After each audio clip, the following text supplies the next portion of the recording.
Aujourd'hui, le 27 octobre, les unités russes du groupement Vostok s'enfoncent de plus en plus profondément dans la région de Dnipropetrovsk.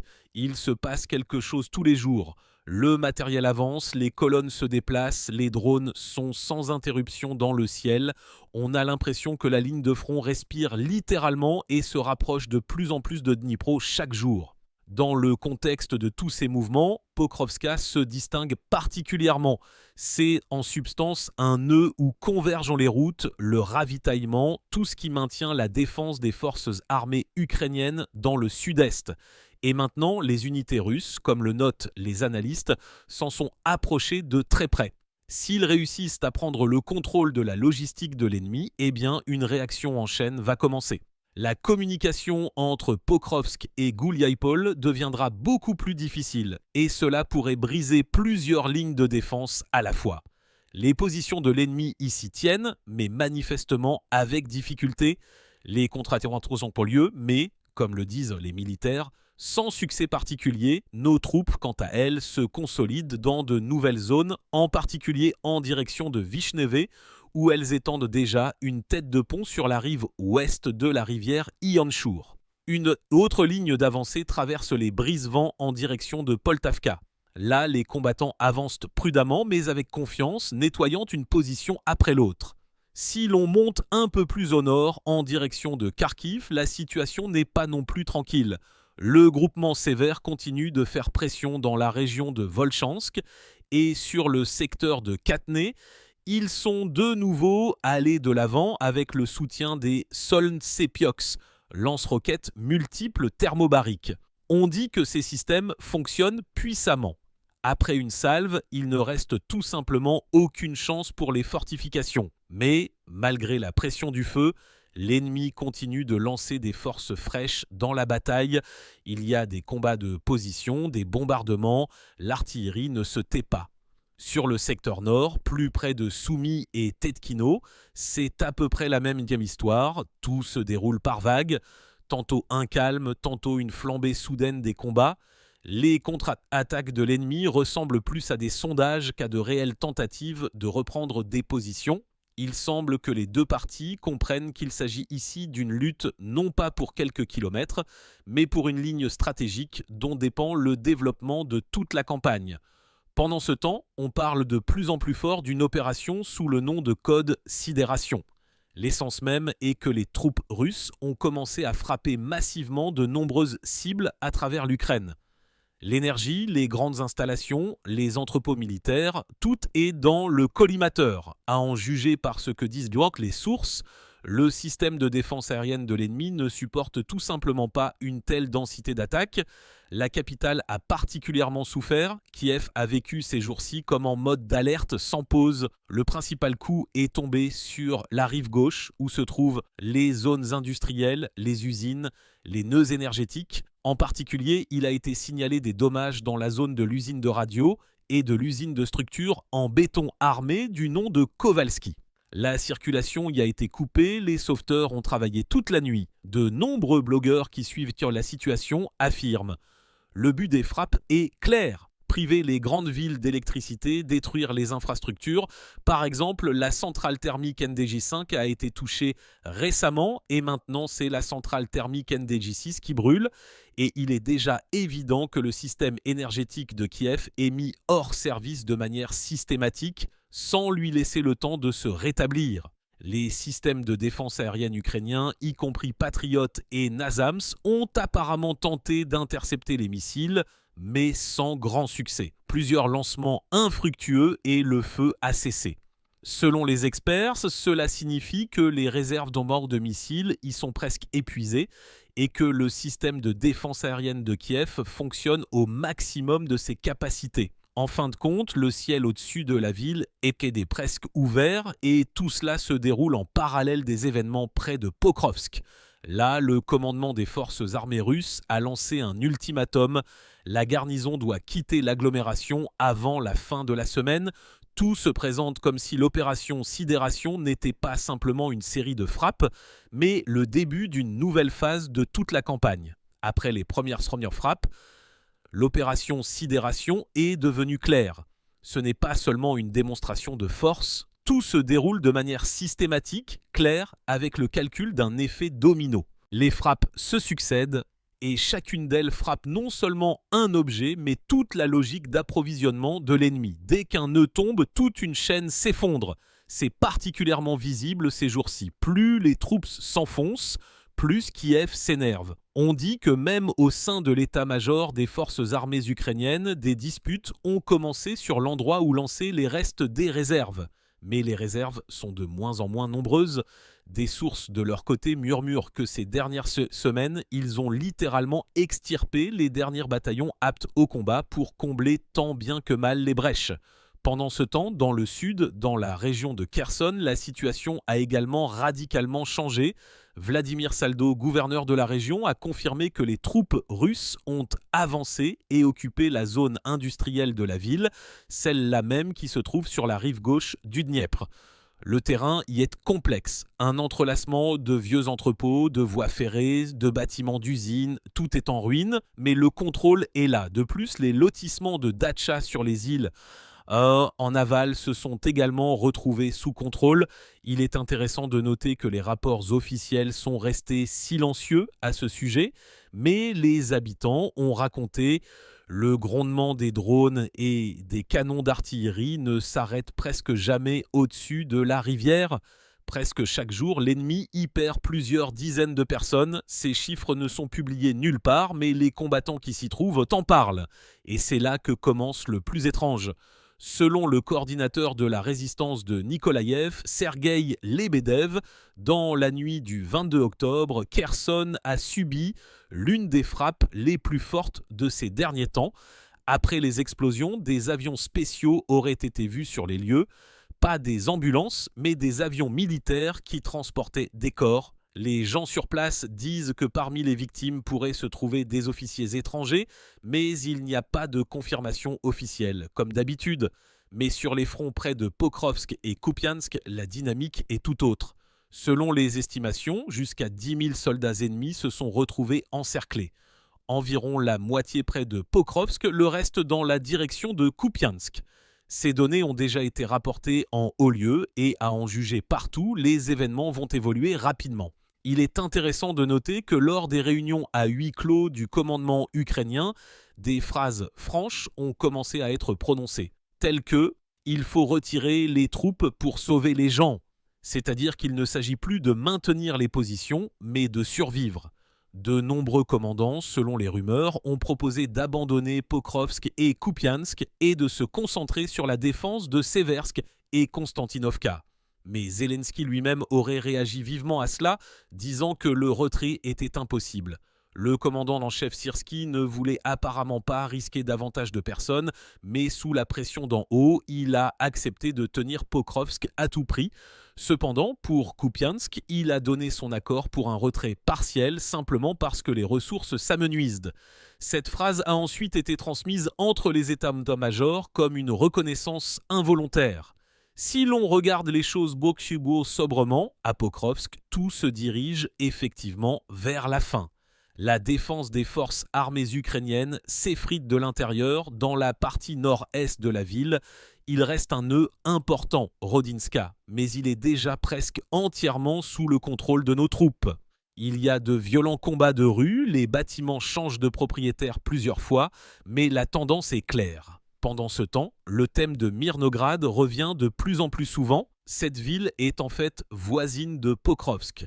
Et si Pokrovsk tombe, Mirnograd se retrouvera dans un semi-encerclement opérationnel, sans approvisionnement, sans route sûre, sous une pression constante. Même les analystes ukrainiens, habituellement prudents, reconnaissent déjà que la question de l'évacuation de la garnison n'est qu'une question de temps. Imaginez maintenant à quel point la situation est tendue dans cette direction. Selon les correspondants de guerre, le groupement ennemi encerclé tient avec ses dernières forces. Les munitions sont rares, la communication est instable, les médicaments sont presque épuisés, mais ils ne se rendent pas. L'un des officiers volontaires portant le nom de Ger Shumni a raconté que les Ukrainiens ne déposent à bord les armes que lorsqu'ils n'ont tout simplement plus rien pour tirer. Tant qu'il y a au moins quelque chose, ils se défendent jusqu'au bout. Nos troupes agissent également avec clarté. Aucun corridor de vie n'est annoncé cette fois, comme ce fut le cas à Mariupol.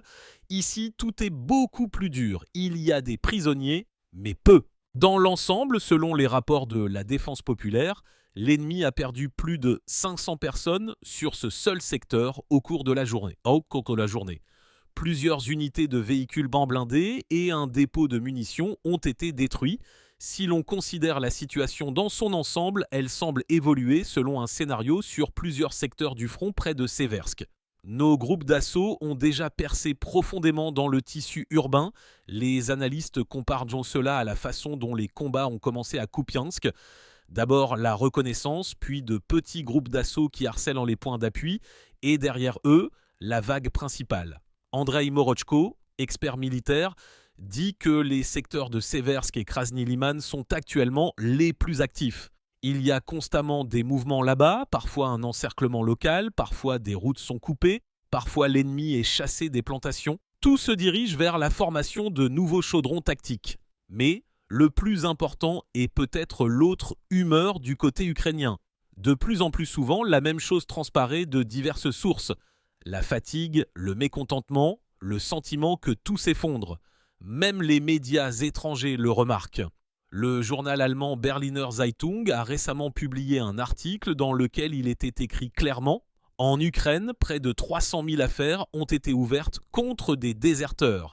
Imaginez cela, comme si toute l'armée allemande avait simplement quitté le service. » Ces chiffres semblent incroyables, mais à en juger partout, ils sont proches de la réalité. Les experts militaires en Europe disent déjà ouvertement que l'armée ukrainienne a atteint la limite de l'épuisement moral et physique. Et plus ce conflit dure, plus il est visible que la discipline interne s'effondre. Alors que toute l'attention est rivée sur les fronts, une nouvelle apparaît soudainement qui, pour être honnête, déstabilise même ceux qui suivent la situation depuis longtemps. La Russie a testé un nouveau missile appelé Bourevestnik, Tempête.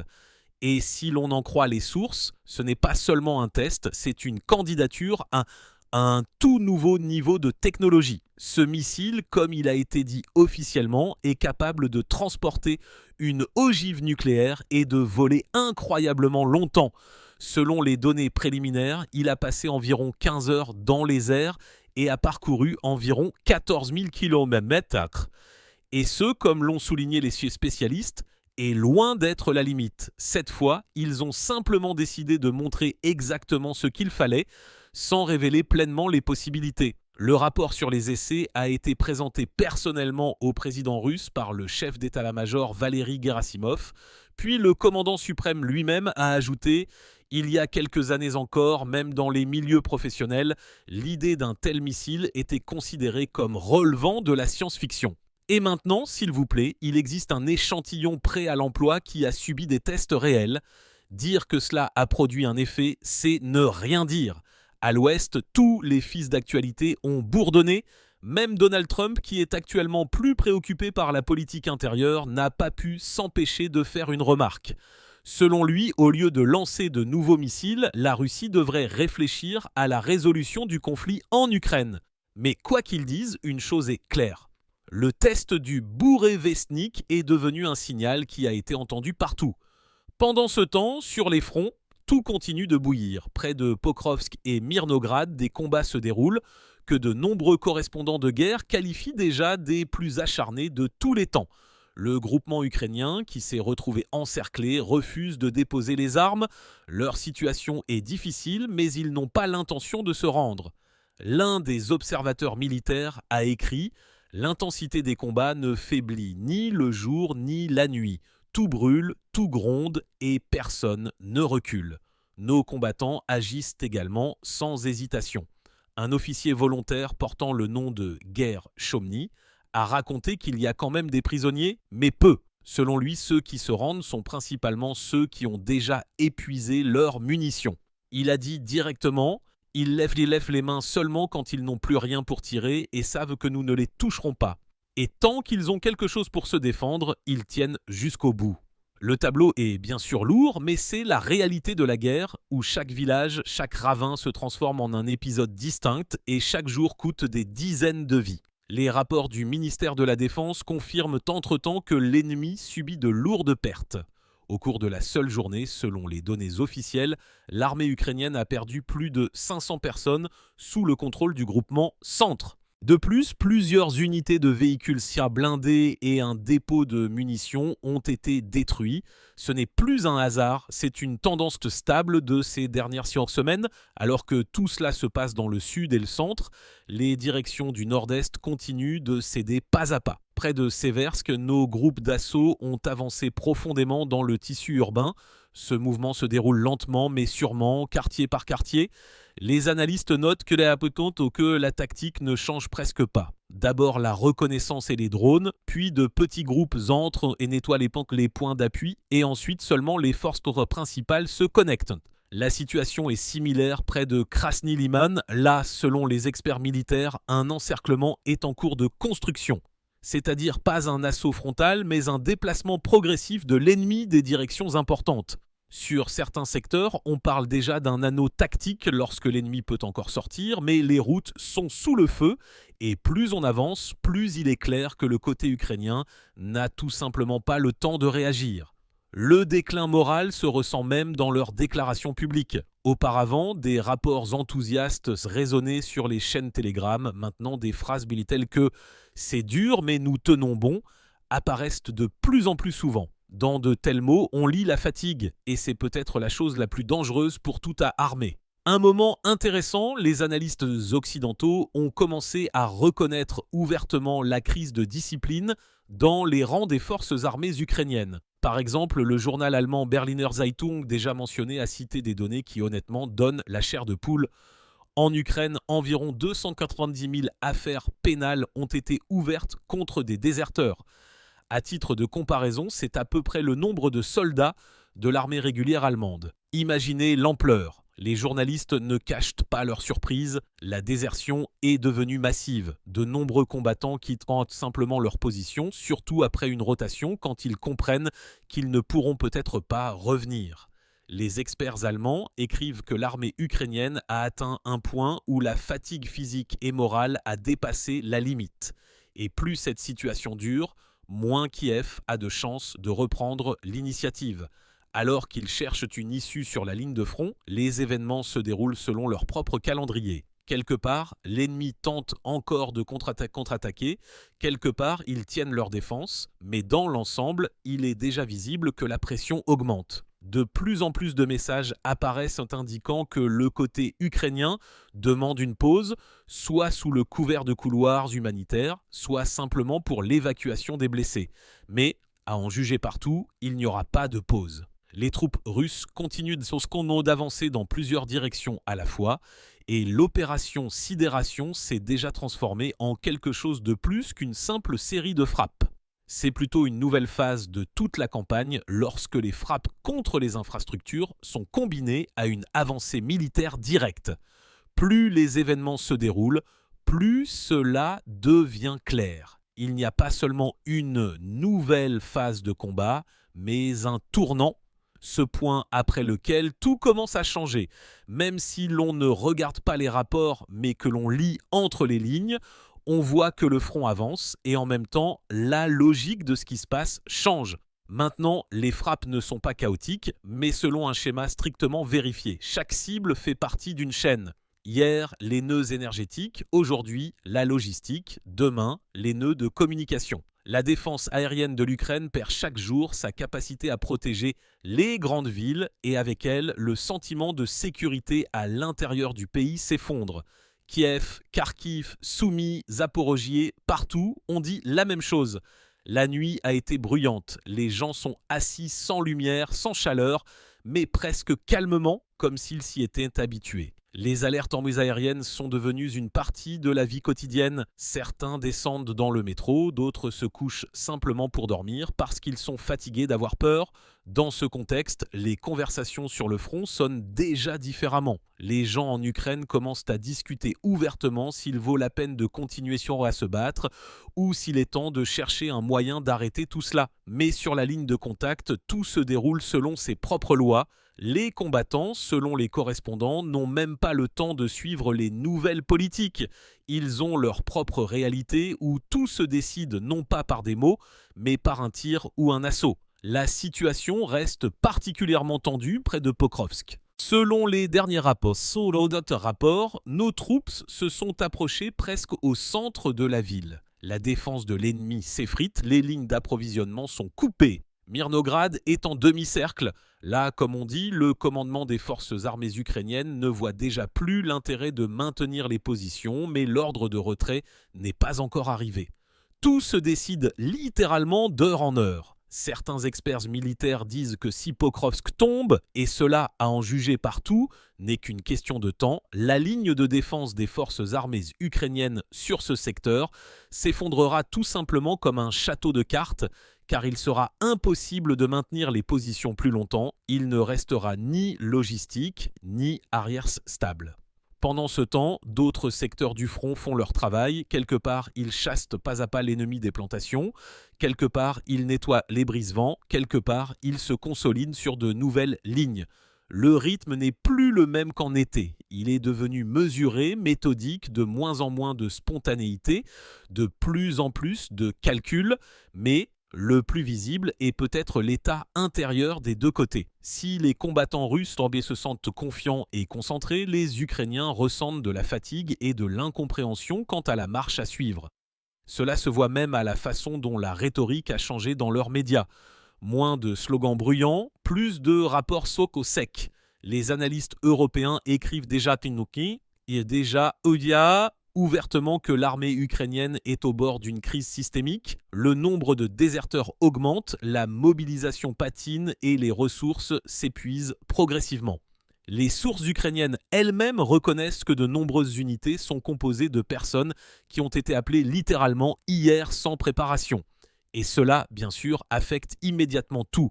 L'un des correspondants de guerre a fait une remarque pertinente. Maintenant, l'ennemi ressemble plus à un groupe de garnisons distinctes qui tiennent chacune pour soi.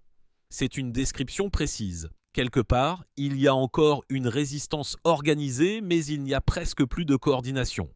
Dans ce contexte, le test du missile Bourevestnik semble symbolique. Alors que le front avance, la Russie montre que son potentiel technique est vivant et se développe. Beaucoup ont perçu cela comme un signe. Le pays ne participe pas simplement au conflit, mais se prépare à un tout nouveau niveau de technologie militaire. Poutine, lors de la réunion après le rapport de Gerasimov, a parlé du Bourevestnik calmement, mais avec le ton dans lequel on entendait que tout se déroulait comme prévu. Il a rappelé qu'autrefois, les spécialistes qualifiaient ce projet de science-fiction.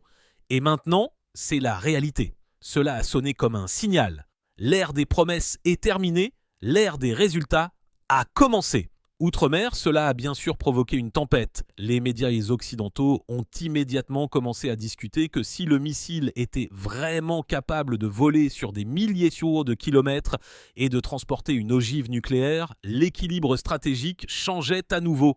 Mais les responsables tentent d'en parler avec prudence car personne ne veut reconnaître un retard technologique. Pendant ce temps, le front vit sa vie, chaque jour apporte de nouveaux rapports.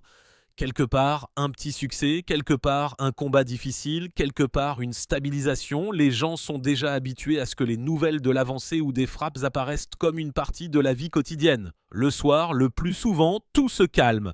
Seuls de rares éclairs à l'horizon et le grondement sourd d'explosions lointaines rappellent que la ligne de front est toujours proche. Et à ces moments, là, on sent particulièrement vivement tout cela n'est pas encore la fin, mais plutôt une sorte de tournant. Beaucoup disent que l'opération Sidération est devenue le symbole d'une nouvelle étape lorsque les actions militaires et les réalisations technologiques se sont alignées.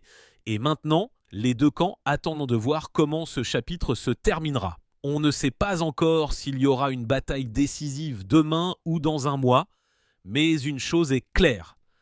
La situation ne reviendra plus à la normale. Tout a changé. Et maintenant, il y a une lutte non seulement pour le territoire, mais aussi pour la possibilité même de déterminer à quoi ressemblera la carte de la région à l'avenir. Et dans le contexte de tous ces événements, la vie ordinaire continue. Les gens vont toujours au travail, préparent le dîner, appellent leurs proches. Simplement, maintenant, l'artillerie gronde parfois sous les fenêtres et les drones bourdonnent dans l'air. Mais aussi étrange que cela puisse paraître, même à cela, les gens s'habituent. Et c'est précisément là tout le sens de ce qui se passe. Alors qu'en haut, on dessine des cartes et on parle de stratégie, en bas, sur le terrain, tout est décidé par ceux qui tiennent quand la ligne. Et c'est précisément d'eux, de ces combattants et officiers, que dépend maintenant le prochain chapitre de cette histoire.